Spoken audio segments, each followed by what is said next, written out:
안녕하십니까. 한리법학원 507 국립외교원 맡고 있는 이지훈 파트장이라고 합니다. 이 자리에 오신 여러분 정말 환영합니다. 날이 갑자기 많이 추워져가지고 걱정 많이 했는데 이렇게 또 와주시고 정말 감사합니다.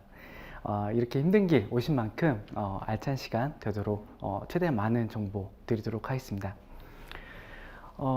오늘 진행하는 합격 설명회는 일단 국립외교원 대상으로 해서 어떻게 하면은 국립외교원 시험을 잘 대비하고 빨리 붙을 수 있을 것인가에 대해서 저희가 이제 34년 동안 진행하는 것들을 경험 가지고 이야기를 해드릴 겁니다. 일단 여기서 이제 말씀드린 거는 이제 단연간 있었던 합격생들, 그럼 수험생들 이랑 이제 얘기를 하고 교수님들도 얘기를 하면서 좀 일반적이고 보편적인 이야기로 위주로 하게 될 겁니다. 일단 설명회라는 특성상 이제 그렇게 진행할 건데요. 아무래도 공부 방법이라는 거는 너무 이제 사람들마다 다양하고 이제 상황 자체도 다 다르기 때문에 설명이 끝난 다음에 상담 신청을 하셔가지고 개별적으로 상담 받는 것을 추천드리겠습니다. 저희 진행은 일단 개괄적으로 국립외교원에 대한 시험 일정 그리고 요약에 대해서 말씀드릴 거고요. 그리고 저희 법학원이 이제 추천드리는 1차, 2차에 대한 준비 방법 그리고 이제 시험이 어떤 것들인가에 대해서 설명해 드릴 겁니다.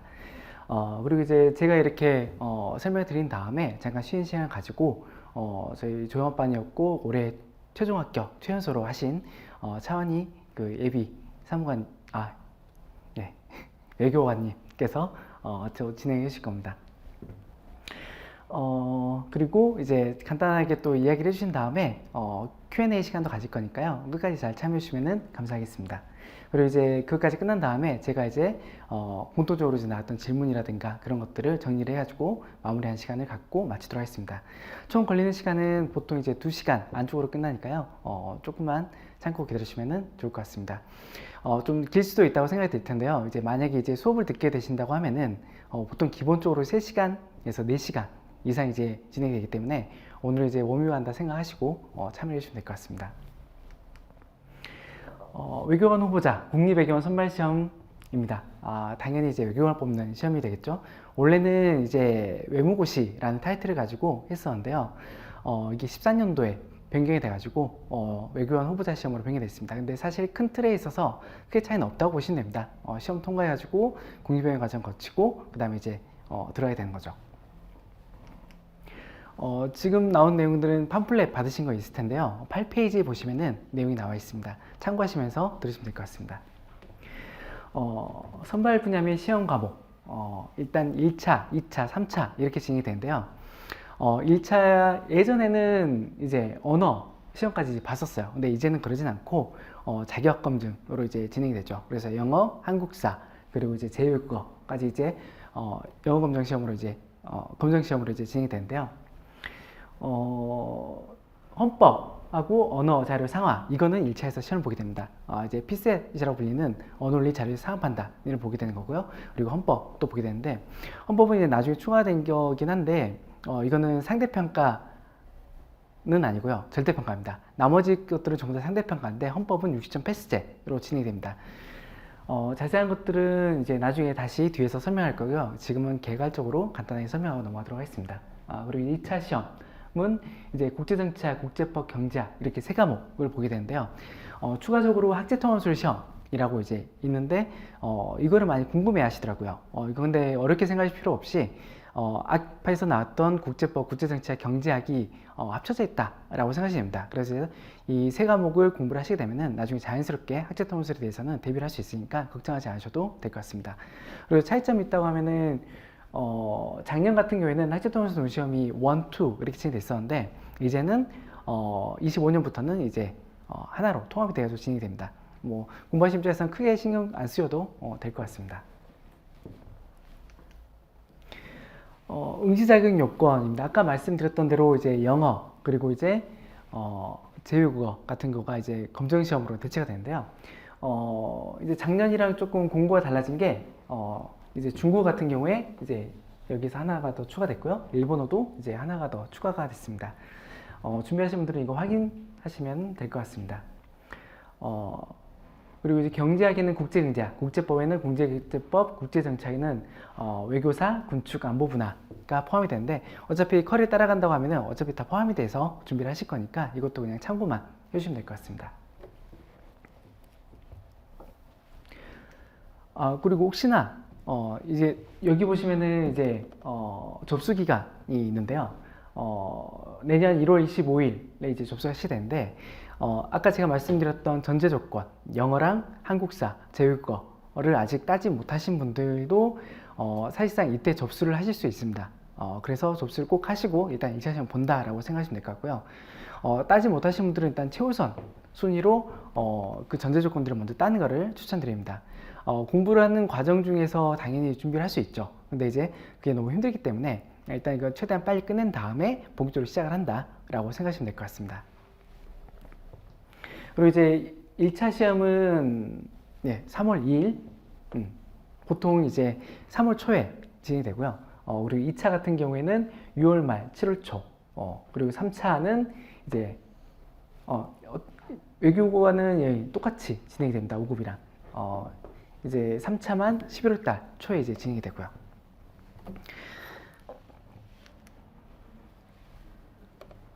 선발 인원은 작년에는 45명이었어요. 근데 올해는 아직 공고가 안 나왔는데 보통은 40명씩 뽑았기 때문에 이제 좀 공고를 기다려 봐야지 될 것 같습니다. 뭐 이번에도 좀 많이 뽑게 되면 좋을 텐데 그거는 뭐 저희가 결정할 수 있는 게 아니니까요.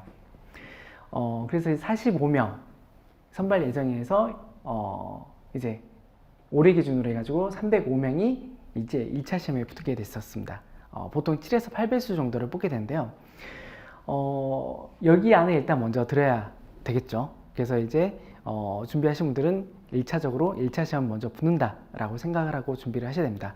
1차까지는 남은 시간이 별로 안 남아 있긴 한데 지금 데뷔를 먼저 하셨던 분들은 준비를 좀 하셨을 거고 아니라고 하신 분들도 피셋이라는 게 공직적성 평가이기 때문에 사람들마다 좀 해변차가 있긴 한데 점수가 잘 나오실 수도 있어요. 그래서 일단 테스트를 해보시고 1차를 어떻게 준비할 것인가 계획을 잡으셔야 될 겁니다.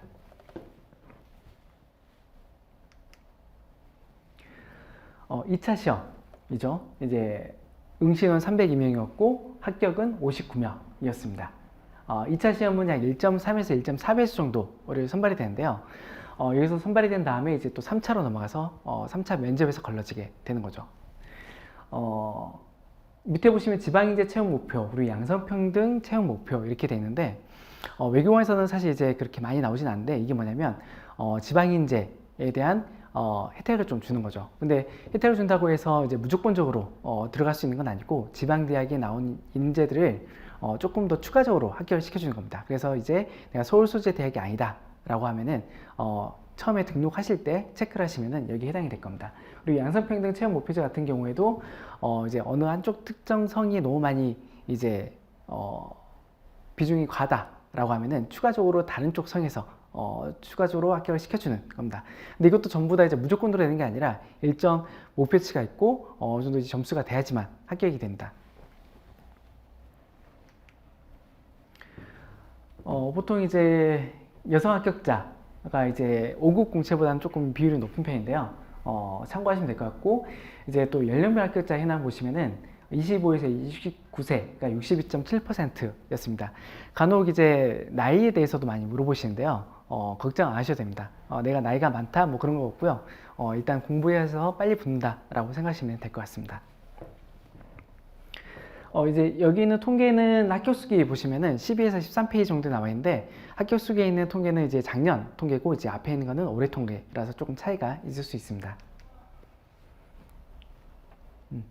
최종 합격자 현황이고요. 뭐 아까 2차랑 크게 최종 합격자가 차이가 나진 않습니다. 평균 연령은 26.4세. 그리고 2차 합격자 필수 과목 통계인데요. 여기에 대해서 이제 조금 이따 다시 또 설명을 드리겠지만 경제학 같은 경우에는 평균이 81점, 국제법이 57점, 국제정치학이 74점이었습니다. 보시면 아시겠지만 경제학의 점수가 가장 높은데요. 근데 이제 또 보시면은 최저 점수 보면 편차 가장 높은 게 또 경제학입니다. 이 부분에서는 조금 이따 또 설명을 드리도록 하겠습니다. 결론적으로는 경제학을 잘 준비를 해야 된다. 면접가 되겠습니다. 그리고 이제 3차 면접이 진행되는데요.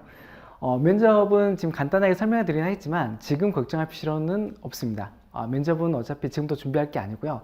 2차가 합격한 다음부터 준비를 하시면 될 것 같습니다. 면접은 이제 그룹을 나눠서 진행이 되고 직무 역량 면접, 공직가치 인정 면접 이런 식으로 진행이 되는데요.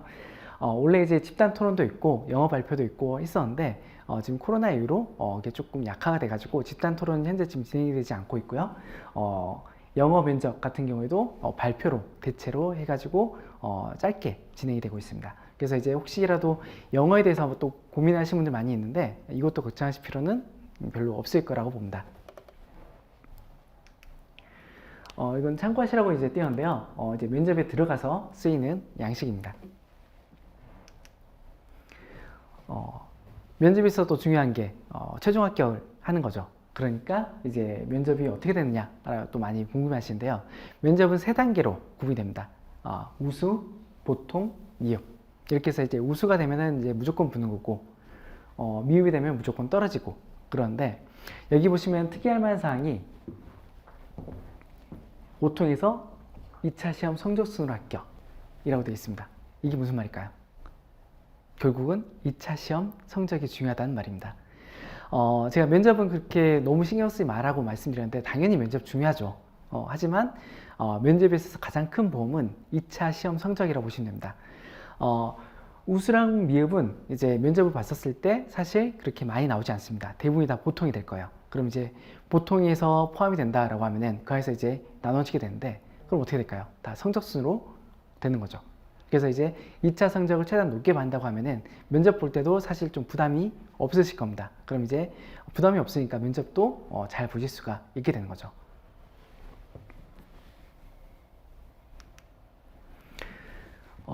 예, 1차 시험입니다. 일단은 1차 시험 먼저 통과를 해야죠. 근데 이제 1차 시험에 대해서 가장 큰 걱정이 많이 되실 거예요. 그리고 이제 악명 높은 피셋 에 대해서 많이 이제 들으셨을 거고 아마 이 자리에 계신 분들은 뭐 테스트를 해보신 분도 있을 거고 실제 시험을 한번 보신 분도 있고 그러실 거예요. 혹시 실제 시험 보셨다라는 분 있을까요? 없으세요? 네. 혹시 테스트 내보셨을까요? 네. 테스트 해보신 분도 있고 안 해보신 분도 있고 아까도 말씀드렸다시피 테스트는 꼭 해보세요. 꼭 해보시고 이제 내년에 1차 시험을 등록하시고 꼭 이제 한번 보시고 합격하면 좋은 거고 아니더라도 그 시험장에서 봤었던 그 경험 자체가 큰 도움이 될 겁니다. 그래서 내년에 1차를 무조건 보셔야 되는데 본다고 하면 일단 대비를 하고 봐야겠죠. 그러니까 테스트를 먼저 꼭 해보시고 하셔야 될 겁니다. 이제 B셋 같은 경우에도 시험 시간이 좀 변동이 있었어요.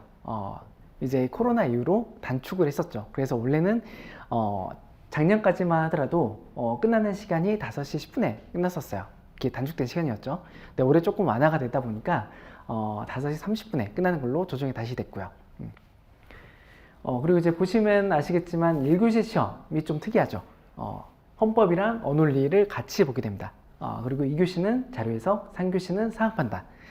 그래서 이제 이 1교시 시험이 이제 많이 힘들 거예요. 헌법을 보고 나서 바로 이제 언어를 봐야 되니까. 여기서 또 이제 당락이 또 결정이 될 수도 있습니다. 당연히 헌법은 절대평가니까 여기서 60점 이하로 떨어지면 떨어진 거고요. 근데 이제 제가 당락이 결정될 수도 있다라고 말씀드렸던 거는 내가 1교시에서 시험을 망쳤다라고 생각이 드는 순간 그날 컨디션은 망치겠죠.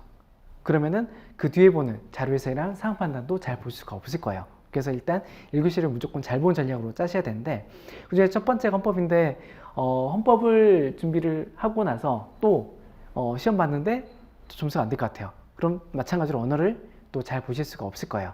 그래서 언어는 상대평가, 절대평가라고 말씀드렸잖아요. 60점 패스이긴 하지만 뒤에서 또 말씀드리겠지만 그래도 점수를 좀 높게 받는다라고 생각을 하시고 준비를 하시는 게 좋을 것 같습니다. 본격적으로 이제 헌법에 대해서 말씀드릴 건데요. 이제 결론적으로 말씀드리자면은 우리가 전체적으로 이 외교관 시험 준비할 때 있어서 가장 쉬운 시험이라고 보시면 될 것 같습니다. 다른 것들은 여러 가지 준비 많이 해야 되는데 헌법은 그냥 암기만 하셔도 충분합니다. 이 헌법이라는 시험은 이제 여러 시험에 같이 들어가 있죠. 7급에도 이제 시험이 있고 다른 시험에도 헌법이 들어가 있어요. 그렇기 때문에 많이 알려진 시험이죠.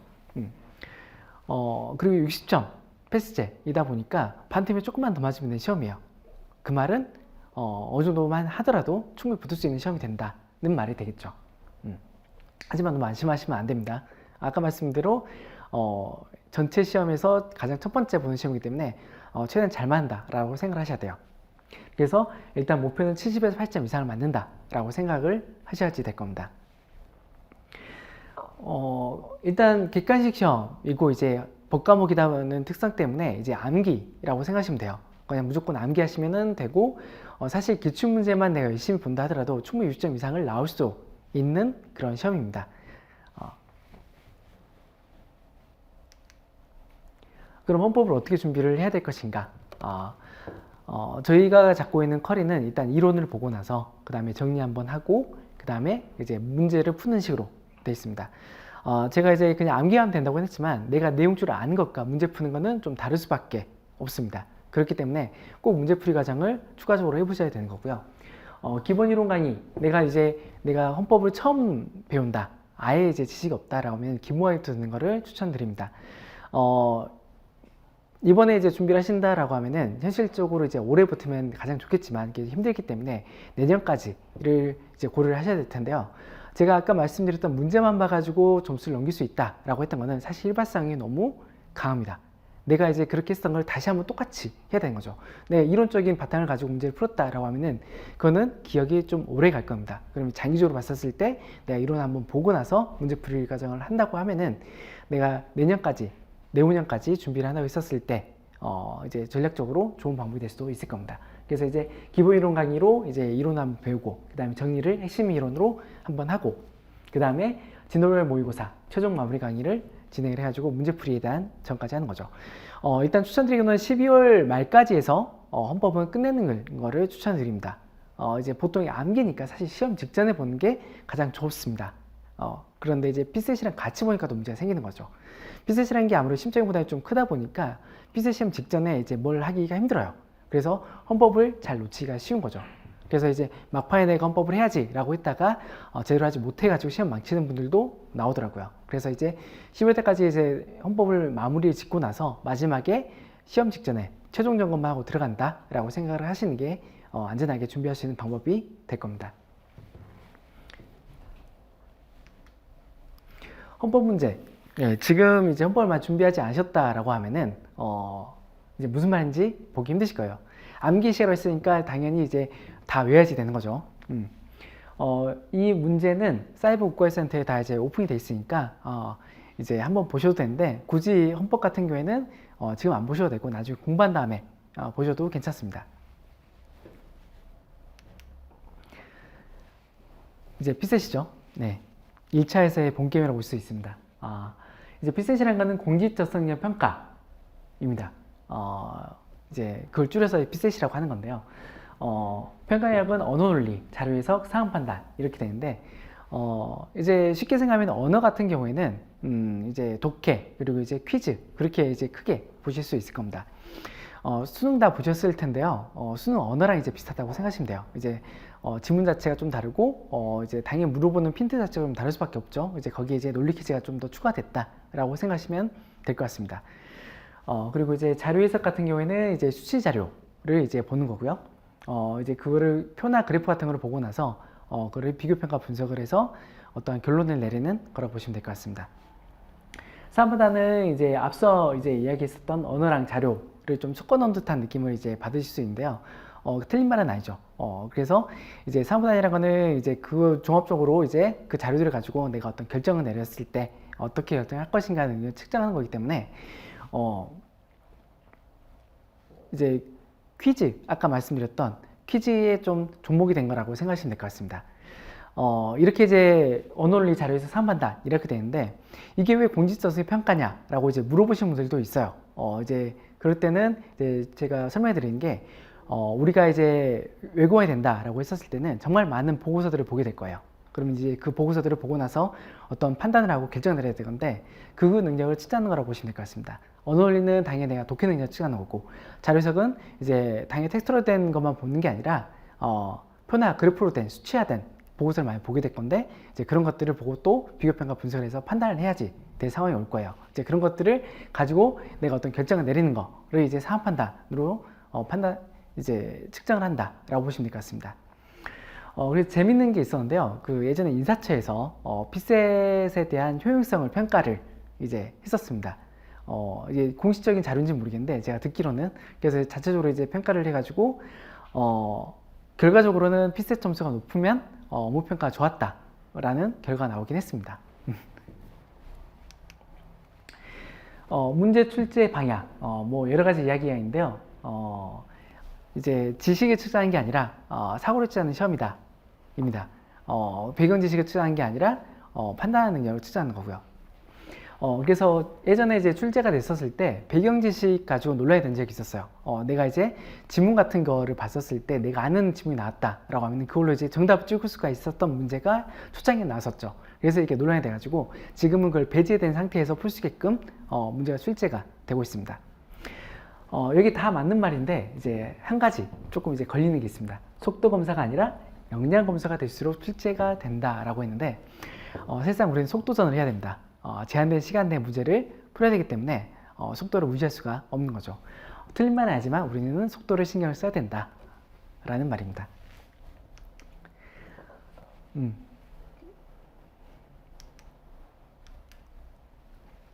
이게 이제 언어입니다. 아까 말씀드린 대로 이제 수능의 언어랑 좀 비슷한 문제라고 보이실 겁니다. 자료 해석. 보통 자료 해석을 처음 봤었을 때 사람들이 많이 걱정을 많이 합니다. 이런 걸 도대체 어떻게 풀지? 이런 문제를 사실상 본 적이 별로 없으셨을 거예요. 이제 표랑 있고 그래프를 가지고 이거 어떤 비교평가 분석을 해서 어떤 답을 도출을 해야 되는데 당연히 처음에는 실장벽이 좀 있을 수밖에 없죠. 그런데 이제 자료 해석을 놓칠 수가 없는 게 보통 사람들이 이제 얘기를 많이 할 거예요. 피셋에서 가장 점수를 많이 올릴 수 있고 투자 대비 산출이 좋은 게 자료 해석이다 라고 이제 다들 얘기를 합니다. 그만큼 이제 진입장벽이 좀 있긴 하지만 어느 정도 점수를 확보할 수 있는 과목이 또 자료 해석이 될 겁니다. 보시면 아시겠지만 문제 유형이 단순할 수밖에 없어요. 표랑 그래프를 가지고 어떤 결론을 도출한다 라고 하면은 그 안에서 이제 계속 이제 수치 비교하면 되는 거니까 그런 것들을 계속 연습하면은 당연히 성적을 올리기가 쉽겠죠. 근데 이제 언어 같은 경우에는 독해라는 게 워낙 좀 범주가 방대하기도 하고 퀴즈가 또 들어가 있으니까 이제 대비하기 쉽지가 않은 거죠. 특히나 독해 능력 같은 경우에는 능력을 내가 올린다라고 했었을 때 시간이 좀 걸릴 수밖에 없는 거고요. 사람보다는 너무 케바케가 좀 심한 문제들이 많이 있어서 그렇습니다. 이거는 지금 상황 판단이에요. 이제 아까 말씀드린 대로 여기 이 부분은 이제 언어랑 좀 비슷한 것 같죠. 여기는 자료랑 좀 비슷한 것 같고요. 그리고 이거 뒤에는 이게 법조문이라고 되어 있는 건데요. 그래서 이제 상황 판단이 문제 유형이 가장 다양하게 출제가 됩니다. 그래서 대응하기가 쉽지가 않은 거죠. 그래서 많은 문제를 풀어보고 그 정렬을 키우는 게 상황 판단 답이 될 수가 있을 겁니다. 그럼 이 피셋을 어떻게 준비를 해야 될 것이냐? 피셋이라는 거는 이제 여러 가지 많이 얘기 들었을 거예요. 그 중에 가장 많이 들리는 얘기 중에 하나가 피셋은 준비해도 크게 점수가 오르지 않는다. 뭐 그런 말도 있을 거고, 그래서 이제 복불복이다. 뭐 IQ 테스트다. 그런 말까지도 있으니까요. 하지만 이 피셋이라는 시험이 도입이 된 지 이제 십몇 년이 지났기 때문에 거기에 대한 대비책이 다 생겼습니다. 그래서 이제 준비를 하면 되는 시험이 된 거죠. 이제 보통 이제 그거에 대한 반증이 점수 컷이 계속 올랐다라고 이제 말씀을 드렸는데 통계적으로는 그게 맞죠. 근데 이제 거기에 대한 이제 변수가 최근에 좀 생겼었습니다. 그 직전 3개년 동안은 난이도가 많이 올라갔었고요. 그리고 이제 올해 같은 시험은 난이도가 갑자기 또 내려갔어요. 이거는 아시겠지만 이제 정부 기조에 따라서 좀 어쩔 수가 없는 부분이 있었던 것 같은데요. 난이도가 계속 이제 올라갔었을 땐 점수가 떨어졌고, 그리고 이제 올해는 점수가 많이 또 올라갔습니다. 올해 컷은 81.66이었고요. 그리고 이제 22년 65점, 그리고 21년 70점, 19년 71.66이었습니다. 우리가 점수를 가지고 많이 얘기를 하는데 사실 이 점수라는 거는 크게 너무 신경 안 쓰셔도 됩니다. 어차피 상대평가이고요. 그때 이제 봤었던 사람들 중에서 내가 상위 몇 % 안에 드냐가 중요한 게 되는 거죠. 그래서 이제 문제를 딱 봤었을 때, 어렵게 났을 때 사람들이 많이 긴장을 하는데 그러실 필요 전혀 없습니다. 내가 어려우면 다른 사람도 어려운 거죠. 그래서 이제 평정심을 가지고 문제에 접근하셔야 됩니다. 피셋은 이제 기초인문, 그리고 기본, 심화, 핵심, 실전 모의사 이렇게 진행이 되는데요. 기초인문 그리고 기본 강의가 이론 과정으로 보시면 됩니다. 제가 이제 십몇 년이 이제 지났기 때문에 대비할 수 있는 방법이 생겼다라고 하는 건 말씀드렸는데 그게 이제 이 과정인 거죠. 기초인문이랑 기본 강의는 이제 이론 변화인데요. 이제 기초 문제들을 이제 분석을 한 거죠. 그래서 문제 유형을 만들고 그 유형에 대해서 어떻게 대비를 할 것인가 라는 것들이 나왔기 때문에 이제 그걸 배우게 되는 겁니다. 하지만 이게 시작점이라고 보시면 돼요. 기초인문을 듣고 내가 기본강의 들었다라고 해서 점수가 바로 오르진 않을 겁니다. 물론 바로 올 수도 있죠. 내가 그만큼 열심히 이제 풀었다라고 하면은. 제가 이렇게 말씀드린 이유는 이제 이론은 내가 알고 있다고 해서 당연히 그걸 바로 응용할 수 있는 게 아니에요. 제가 말씀드린 대로 이제 기출을 가지고 만들어진 이론이었잖아요. 그럼 이제 그걸 알고 있으면 내가 기출은 풀 수가 있는데 거기서 끝나는 거죠. 기출이 똑같이 다시 나오진 않습니다. 그래서 새로운 문제를 풀었을 때 내가 그거를 적용할 수 있느냐는 내가 또 다시 연습을 해야 되는 거죠. 그게 들어가는 게 심화 때부터라고 보시면 됩니다. 이때는 하품의사를 보게 되는 거죠. 그래서 내가 앞서 배웠던 이론들을 문제에 어떻게 적용을 할 것인지에 대해서 연습을 하면서 진행을 하게 될 겁니다. 그 다음에 이제 핵심, 실전 모의사 이렇게 진행되는데요. 이제 핵심이 끝났고 실전 모의사가 곧 진행이 될 겁니다. 제가 이제 아까 테스트를 해보라고 했는데 실전 모의사가 당연히 이제 가장 중요한 단계가 될 거예요. 그래서 이제 내가 이번에 시험을 보니까 실전 모의사에 들어가겠다라고 생각하실 수 있는데 테스트를 해보고 나서 내가 점수가 너무 낮다라고 하면은 실전 모의사에 들어가면은 안 됩니다. 내가 이제 따라갈 수가 없기 때문에 그래요. 그러면 오히려 자신감 잃어버리고 이제 피셋에 더 영향을 안 좋게 받을 수가 있습니다. 그렇기 때문에 테스트를 꼭 해보고 진입을 하셔야 되는데 그런 것들은 이제 아까 말씀드린 상담 통해서 알아보시면 좋을 것 같고요. 실전 모의사는 이제 매일매일 시험 보기 때문에 그래요. 매일 실전처럼 시험을 보고 통계 내고 내가 그래서 거기 순위가 얼마나 되는지 하고 이제 거기에 대한 것들을 대비하는 식으로 진행이 되는데 실전 모의사를 계속 하다 보면 당연히 매일매일 시험 보니까 힘들 수밖에 없어요. 그래서 이제 실력도 안 된다라고 했었을 때는 따라가기가 너무 벅차게 돼버리게 되는 거죠. 실전 모의사 직전에 있는 게 핵심 강의인데 이거는 뭐냐면 제가 정리한다고 했는데 기출문제로 정리를 하는 거죠. 제가 아까 이론은 기출 바탕으로 만들었다고 했습니다. 그래서 기출을 빠르게 풀면서 이론 한번 정리하고 그 다음에 실전 모의사 들어간다 라고 생각하시면 될 것 같습니다. 그래서 내가 어느 정도 점수가 조금 된다 라고 하면은 핵심 강의 듣고 바로 실전 모의사 들어가셔야 되고요. 점수가 좀 안 된다 라고 하면은 시간이 좀 걸린다 하더라도 이론은 먼저 듣고 나서 문제를 풀고 이번에 시험에 들어가는 거를 추천드리게 되겠습니다. 이 내용은 팜블렛 9페이지 있으니까요. 보시면서 따라하시면 될 것 같습니다. 아까 말씀드렸던 실전 모의사가 이제 다음 주부터 진행이 되죠. 네. 그래서 12월 25일 크리스마스 때부터 쭉 진행이 돼가지고 언어논리가 끝나는 날이 이제 2월 2일까지 진행이 되고요. 그 이후에 통화실전 모의고사라고 해가지고 실제 시험처럼 진행을 해야 됩니다. 실제 시험처럼 제가 아까 이제 보여드렸던 시간표 있죠. 1교시, 2교시, 3교시 했었던 거 그걸 똑같이 진행을 하게 됩니다. 2월 3일 날 그리고 2월 17일 날 진행이 되는데요. 이번에 시험에 들어간다라고 하면은 꼭 이거는 들어가 보고 들어가셔야 됩니다. 내가 이제 과목별로는 준비를 많이 이제 진행을 하게 될 거예요. 하지만 전체 시험을 내가 하루에 다 본다라고 했었을 때는 변수가 좀 많아지게 됩니다. 사람들이 이제 특히나 이제 변수가 생기는 게 화장실, 예, 그리고 이제 뒤에 가서 체력저하 같은 거 이제 이거를 미리 한번 테스트를 해보고 준비를 하셔야죠. 그래서 이때 진행되는 거를 꼭 한번 해보고 이거는 들어가셔야지 될 것 같습니다. 그리고 피셋 집중 관리반이라고 있는데요. 이번에 어떻게든 1차 꼭 한번 합격하고 싶다 라고 하는 분들은 이것도 한번 고려해 보시는 것도 괜찮을 것 같습니다.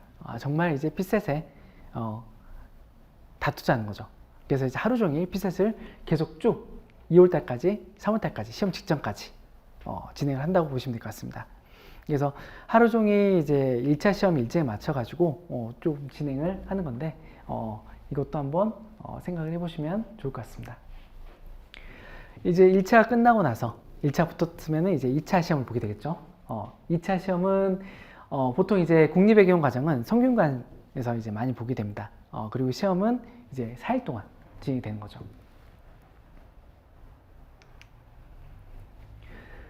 이거는 올해 일정이었는데요. 첫날 학교통합술 1, 2 이렇게 보게 됐었고요. 둘째 날 국제정치학, 셋째 날 경제학, 그리고 넷째 날 국제법 이렇게 진행이 됐었습니다. 1차 시험 같은 경우에는 하루에 모든 과목을 다 봤는데 2차 시험 같은 경우에는 매일 한 과목씩 본다고 보시면 될 것 같습니다. 그래서 이제 당연히 1차 시험 끝나고 나서도 힘들겠지만 2차 시험 끝나고 나서도 정말 힘들 겁니다. 매일매일 이제 피를 말리는 시간이 되겠죠. 하지만 잘 하게 되면은 그 다음에는 푹 쉴 수가 있을 겁니다. 2차 시험은 이제 어떻게 준비를 할 것인가? 2차 시험은 이제 저희가 순환이라는 과정을 통해서 준비를 하게 될 건데요. 예비순환, 1순환, 2순환, 3순환, 4순환 이렇게 진행이 될 겁니다. 처음에 말씀드렸던 대로 경제학, 그리고 국제정치학, 국제법 이 세 과목을 계속 돌리게 될 건데요.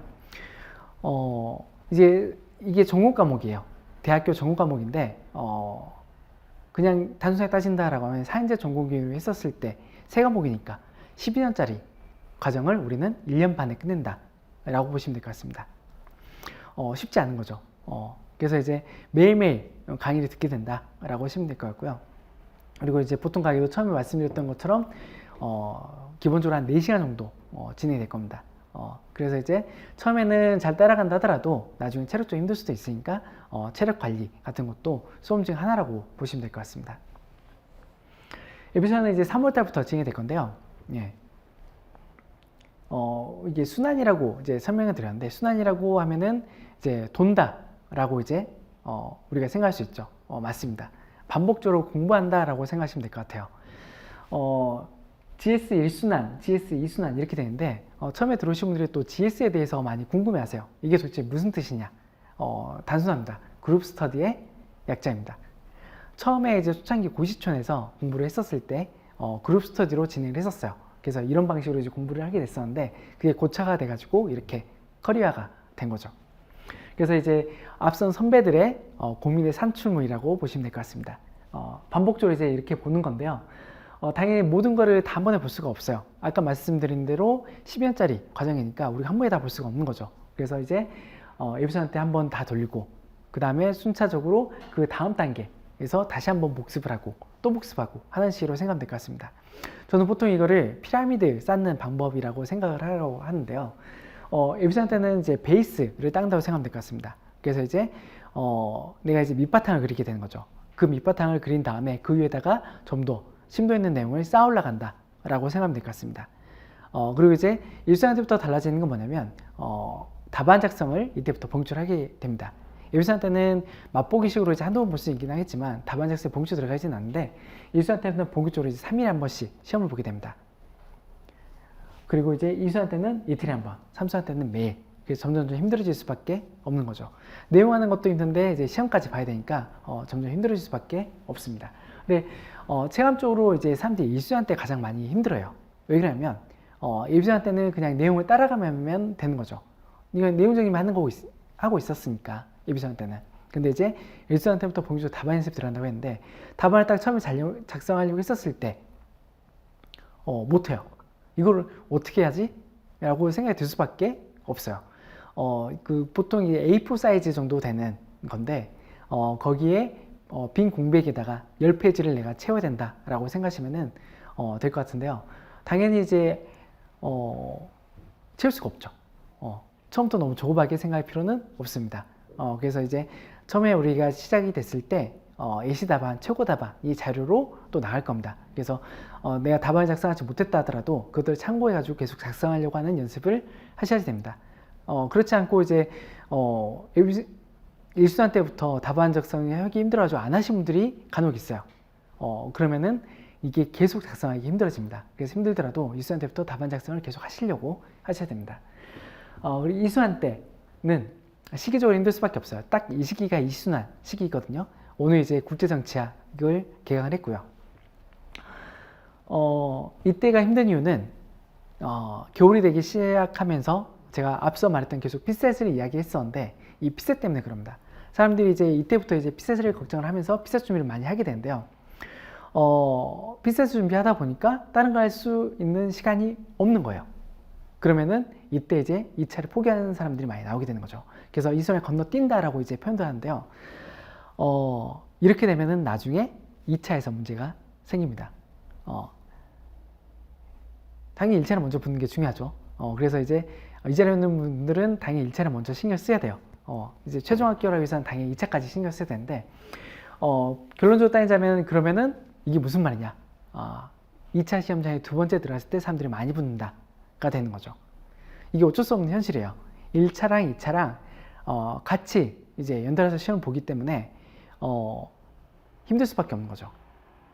이제 처음에 이제 3월 초에 1차가 있고 그 다음에 6월 말 7월 초에 2차가 있다고 말씀드렸어요. 이 사이에 내가 2차를 다 커버할 수가 없는 거죠. 그래서 이제 보통 이제 1년 반 커리로 해가지고 2차를 진행하게 되는데 이랬을 때 쭉 돌 때 이제 2순환을 만약에 내가 제대로 준비하지 못했다. 그럼 이제 3순환 때 문제가 생길 거예요. 2순환 때 이제 공백이 생겼으니까 당연히 3순환 때 문제가 생긴다는 건 뭐냐면 1차 같은 경우에는 사고로 치는 시험이라고 제가 말씀드렸잖아요. 그래서 내가 한번 실력을 올려놓게 되면 이걸 유지하기가 쉽습니다. 그래서 1차를 한번 붙은 사람들은 이제 계속 붙는 경향이 생기게 된 거죠. 하지만 2차는 휘발성이 강할 수밖에 없어요. 제가 아까 이제 A4 같은 사이즈의 답안지 10페이지 채워야 된다라고 말씀드렸어요. 우리가 한편에 논문을 쓰는 건데 어떠한 주제에 대해서 뒷받침의 내용을 그 안에 다 채워야지 되는 겁니다. 근데 그 채운다는 말은 사실상 이제 암기일 수밖에 없는 거죠. 그런데 암기라는 거는 휘발성이 강할 수밖에 없어요. 그래서 상당히 긴 기간이죠. 거의 5개월 동안 되는 기간 동안 내가 2차를 못했다 라고 하면은 이게 다 날아갈 수밖에 없어요. 그러면 3순환 때 문제가 터지게 되겠죠. 3순환은 가장 힘든 시기가 될 거예요. 그럴 수밖에 없는 게 매일매일 시험 보니까. 근데 내가 다 잊어버렸다? 그러면은 3순환 때 따라가기가 힘들어지게 되는 거죠. 그래서 이 3순환을 따라가기 위해서 2순환을 제대로 해야 되는데 그러려면 이제 피셋이 제대로 준비가 돼야지 됩니다. 그래서 이제 통계로 나왔을 때 보통 이제 국립외교원 붙을 때까지 걸리는 공부 기간이 거의 3년 정도가 됩니다. 3년 조금 안 되는 기간인데 2.6에서 2.8년 정도 기간이 이제 평균 기간인데 아무래도 이런 그 시험의 고충 때문에 그렇게 좀 잡히게 된 것 같습니다. 아까 말씀드렸던 답안지입니다. 이거를 다 채운다라고 생각했는데 초안 작성 용지라고 있는데 이건 뭐냐면 그냥 무작정 쓰는 게 아니라 목차 같은 거를 여기서 이제 잡아놓고 이걸 가지고 채워놓는다라고 생각하시면 될 것 같습니다. 이건 뭐냐면 제가 아까 피셋 그리고 2차 과정에 대해서 이제 쭉 설명해 드렸어요. 내가 이제 반비례가 되는 거죠. 공부 시간이. 내가 이제 어느 정도 이제 피셋이 공부가 됐다라고 하면은 그만큼 요요 시간이 있는 거고 그만큼 2차에 투자를 할 수가 있게 되는 겁니다. 그래서 이제 어쩔 수 없이 이제 피셋을 잘 하시는 분들이 유리할 수밖에 없는 시험이죠. 그래서 일단 제가 처음에 말씀드렸던 목표 이번에 1차를 꼭 붙어보자 라고 말씀드렸던 게 일단 1차를 먼저 붙어야지 2차를 더 잘할 수 있기 때문에 그렇습니다. 2차 커리 제가 아까 오늘 국제정치학이 시작했다고 말씀드렸잖아요. 이제 보통 경제학 그리고 국제법, 국제정치학 그리고 국제경제학 이런 식으로 한 과목씩 통으로 진행하게 됩니다. 이렇게 진행할 수밖에 없는 것은 아까 말씀드린 대로 제가 이제 논문을 작성한다 라고 했는데 그 논문을 작성하기 위해서는 그 과목 전체를 다 꿰뚫고 있어야 된다는 말이 되는 거죠. 그러려면은 이게 우리가 분산해서 공부를 할 수가 없기 때문에 하나에 집중해서 한 과목씩 진행할 수밖에 없습니다. 그래서 이제 학교에서 이제 만약 전공을 했었다라고 하면은 그때랑은 좀 다를 거예요. 이제 특히나 경제학 같은 경우에는 뭐 미시, 거시, 국제경제학 이거를 거의 한 학기 동안 진행을 하게 되는데 우리는 그걸 다 한꺼번에 해서 한 달 안에 끝낸다 라고 생각하시면 될 것 같습니다.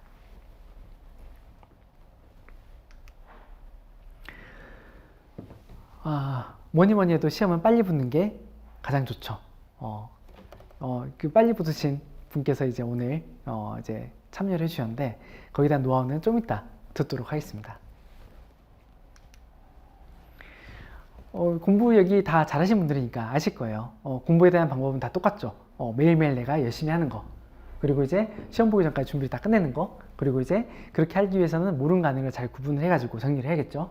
그러기 위해서는 시험을 잘 봐가지고 그걸 구분을 해야지 되는 거고요.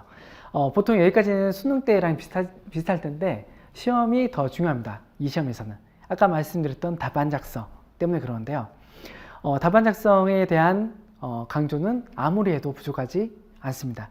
2차 답안을 작성할 때 단순히 답안 연습을 한다라고 생각하는 게 아니라 답안 작성을 하면서 내가 공부를 한다라고 생각하시면 될 것 같습니다. 답안 작성을 하게 되면서 당연히 암기가 되는 거고요. 그리고 내가 그때 이제 스스로 정리가 되는 것을 느끼실 수가 있을 겁니다. 그래서 답안 작성이 가장 최우선적으로 중요하다라고 2차에서는 말씀드릴 수가 있을 것 같습니다. 이런 것들 하기 위해서는 당연히 생활의 모든 것을 시험에 집중해야죠. 보통 저는 이제 변수를 줄이라 그리고 삶을 단순화시켜라 라고 말씀드려요. 이 시험이 어려운 시험이에요. 그런데 이제 여러 가지 내가 신경 쓰면서 하다 보면 당연히 정신이 분산이 될 수밖에 없을 거예요. 그럼 이제 힘들어지게 되는 거죠. 그럼 이런 것들 이제 어떻게 해야 될 것인가? 당연히 스스로 관리를 잘 하면 좋겠지만 그게 이제 힘들 수밖에 없으니까 저희가 이제 관리를 해드릴 겁니다. 여러 가지 관점에서 이제 볼 수 있을 텐데요. 생활 관리, 그리고 이제 성적 관리, 그리고 이제 학습 관리, 상담 관리 이렇게 될 겁니다. 일단 생활 관리, 뭐 매일매일 나와서 공부를 해야죠. 그래서 이제 아침부터 나와서 공부한다 생각하시면 될 것 같아요. 그래서 저희가 출결을 8시부터 진행을 할 거고요. 그리고 이제 그때부터 이제 수업이 시작이 될 겁니다. 보통 이제 수업 시간은 시험이 있다고 하면 8시부터, 그리고 시험이 없으면은 8시 반에 40분부터 시작이 될 거고요. 그리고 이제 오전 수업은 그렇게 해서 한 12시 반에서 1시 사이에 끝날 겁니다. 그리고 오후 강의가 있다라고 하면은 시험이 있으면 1시부터, 시험이 없으면 13시 40분부터 이제 진행이 될 거고요. 이것도 마찬가지로 5시 반 정도까지 진행이 될 겁니다. 만약 저녁 강의가 있다라고 하면은 저녁 강의는 시험이 있으면 6시, 시험이 없으면 6시 40분부터 시작이 돼서 보통 한 10시 반 정도까지 진행이 됩니다. 근데 이제 오전에는 주로 이제 1차 강의가 진행이 될 거고요. 오후에는 이제 2차 강의가 진행이 될 겁니다. 그래서 이제 보통 기본적으로 한 전체 과를 다 듣는다라고 하면은 하루에 2타임 정도 수업을 듣는다라고 생각하시면 돼요. 그러면은 이제 한 타임이 비는데 그때 이제 내가 복습하고 예습하고 하는 시간을 가진다라고 생각하면 될 것 같습니다. 근데 이제 이 시간이 처음에 너무 많이 부족할 거예요. 그럴 수밖에 없죠. 내가 하루 종일 공부했는데 한 3-4시간 가지고 그거를 다 정리를 해야 된다. 힘들 수밖에 없습니다. 그래서 처음에 과부가 좀 걸릴 수밖에 없는데 이 시험 자체가 어려운 시험이라서 어쩔 수가 없어요. 그래서 이제 아까 말씀드린 대로 이걸 최대한 빨리 극복하기 위해서는 1차 점수를 빨리 올리는 수밖에 없다고 보시면 될 것 같습니다. 그리고 이제 효율적으로 공부를 해야겠죠. 그래서 이제 내가 어떤 과목의 점수가 좀 높다라고 하면은 이제 거기에 대한 공부의 비율을 좀 낮춰서 다른 거에도 투자를 할 수 있을 거예요. 그리고 이제 내 취약점이 있다라면 그 부분에 또 대비를 해야 되니까. 그래서 성적 통계를 이제 매번 이제 나가게 될 겁니다. 그래서 이제 개인 성적표도 나가게 될 거고요. 매일매일 통계가 나가니까 이걸 확인하시고 보시면 될 것 같습니다. 그리고 이제 저희가 이제 항상 이제 강조하는 게 합격자랑 같이 하는 시스템입니다. 스터디 튜터 그리고 스터디 매니저 이분들은 다 합격자입니다. 이분들이 이제 관리해 줄 건데요. 스터디 튜터 분들은 이제 스터디를 진행을 하시게 될 겁니다.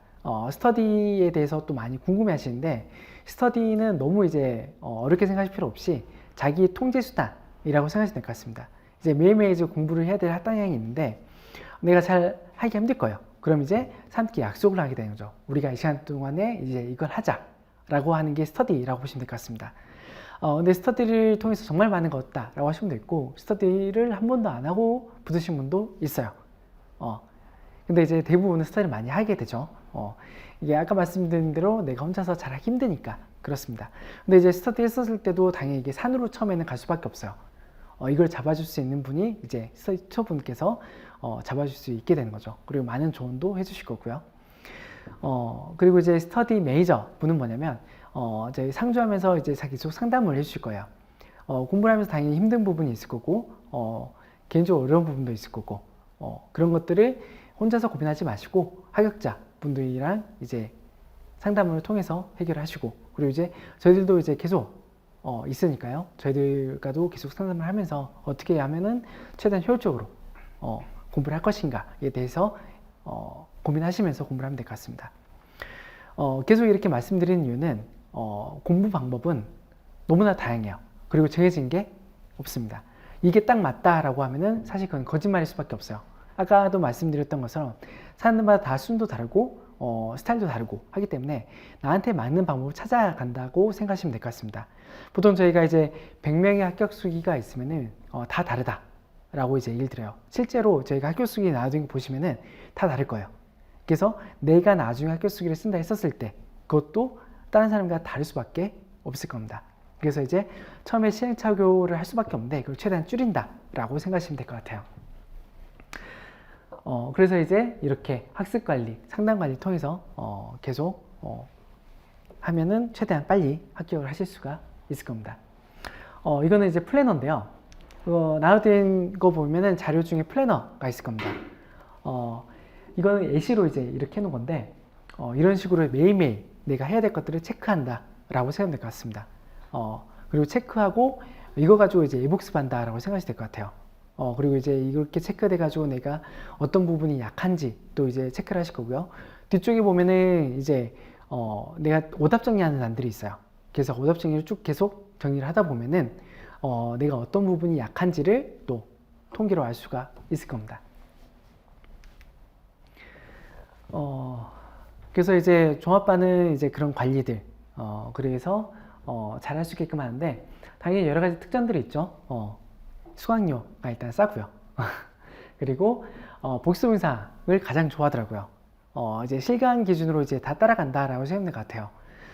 실강을 항상 추천드리는데 왜냐면 인강을 많이 요즘엔 듣는 경향이 있거든요. 근데 인강으로 들었을 때 사실 단기에는 괜찮아요. 하지만 장기로 갔었을 때 그 스케줄을 잘 맞춰 쭉 할 수 있을 것인가 는 의문이 있고요. 그리고 이제 실강에 있어서 가장 중요한 것은 답안 작성한다가 있을 것 같습니다.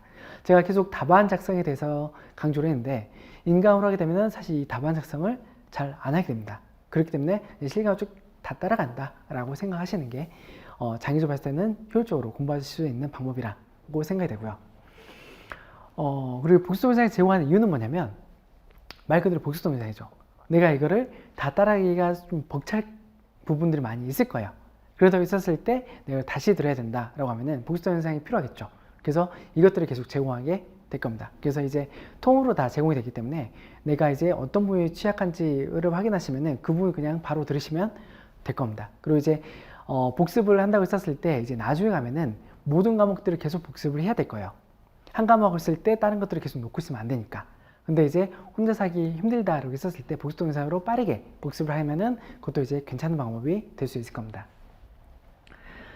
그리고 지금부터 바로 준비를 하셔야겠죠. 근데 지금은 실강으로 따라갈 수 있는 과정은 없습니다. 그래서 저희가 종합반들은 지금부터 공부를 할 수 있게끔 바로 준비를 해드릴 겁니다. 그래서 이제 오래 진행이 됐었던 이제 에비전 강의라든가 그리고 피셋 강의들을 지금 빨리 수강을 하셔가지고 대비를 할 수 있게끔 저희가 조치를 해드릴 겁니다. 그리고 아까 말씀드렸던 플래너 나가서 계속 이제 체크를 하게 될 거고요. 저희들이 상담을 할 거고, 그리고 이제 장학제도가 있습니다.